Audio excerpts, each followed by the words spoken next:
Well, good morning, beloved. This is your girl Sharon once again from my front seat, and here I am giving God all praise, honor, and glory for what? For a brand new day. It is Monday. It's the start of a brand new week, and indeed, God has blessed us to be here, present and accounted for. So I'm here, 4:30 bus again. One of my biggest fears was, since I started taking the bus, was leaving my ID.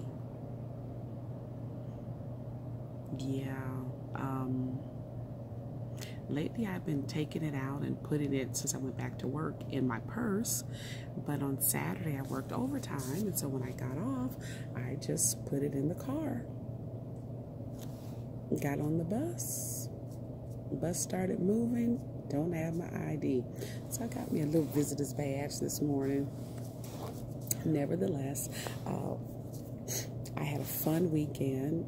Saturday morning, exciting. I worked Saturday, 10 to 5:30. Then I did a quick errand, went home, had a beautiful time at church yesterday. We served burgers for breakfast yesterday, y'all. Yes, we did. Okay, maybe I can speak up a little louder, but I'm not in my car anymore. I'm in the cafeteria, so I'm trying to not be so wah. But nevertheless, as I was reading this morning, Proverbs chapter 17, and I don't be like carrying in my Bible around, so I scribbled the verse on the napkin. So that's where I've been reading from last week in this. It says, "He that hath knowledge spareth his words, and a man of understanding is of an excellent spirit. Even a fool, when he holdeth his peace, is counted wise, and he that shutteth his lips is esteemed a man of understanding." So, he that hath knowledge spareth his words. So, a man who got sense, and that man, woman, persons, we, us's, y'all, those that have knowledge, understanding, they do what? They spare their words. So the book of Proverbs, it gives us wisdom, right? And these are words to live by, instructions to live by, biblical truths to live by. And so he that hath knowledge spareth his words. You know, being a chatterbox is not like a very good thing. And that's a lesson I learned the hard way, a lesson that I continue to learn. So, but one that hath knowledge, one that, you know, sometimes you just know what you know, and you know what you know. And there's no need in trying to convince folk that you know what you know, because you can make it known, and then if folk want to listen or not, they listen or they don't. But he that hath knowledge spareth his words. You know when to speak. You know how to speak. Is it important that I speak? Do I really need to speak? And it says that a man of understanding is of an excellent spirit. So who wants to be around someone with a dark, dirty, evil spirit? No one that I can think of, although there are some dark, dirty, evil people out there, and so maybe they enjoy being around folk like them. I don't know. But it says here that a man of understanding is one of an excellent spirit. Who would not want to be around a person like that? You have good understanding. You ever been on the job and someone next to you, they just have a bad understanding of things? They just don't get it, and every time something happens, it's against them. They don't understand why it has to be this way. But a person of an understanding, a man of understanding, they have a good spirit. It's something different about them, and people don't mind being around them.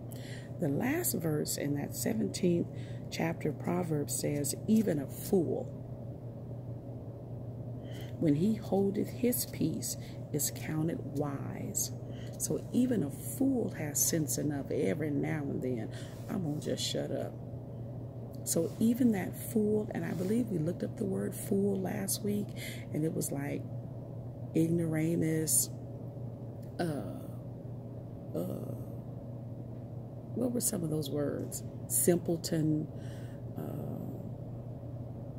You know, we kind of went over the word fool, but it says that even a fool, so a person who's a simpleton, a person who just really don't have a whole lot going on for themselves, even when he holds his peace, others would consider him wise.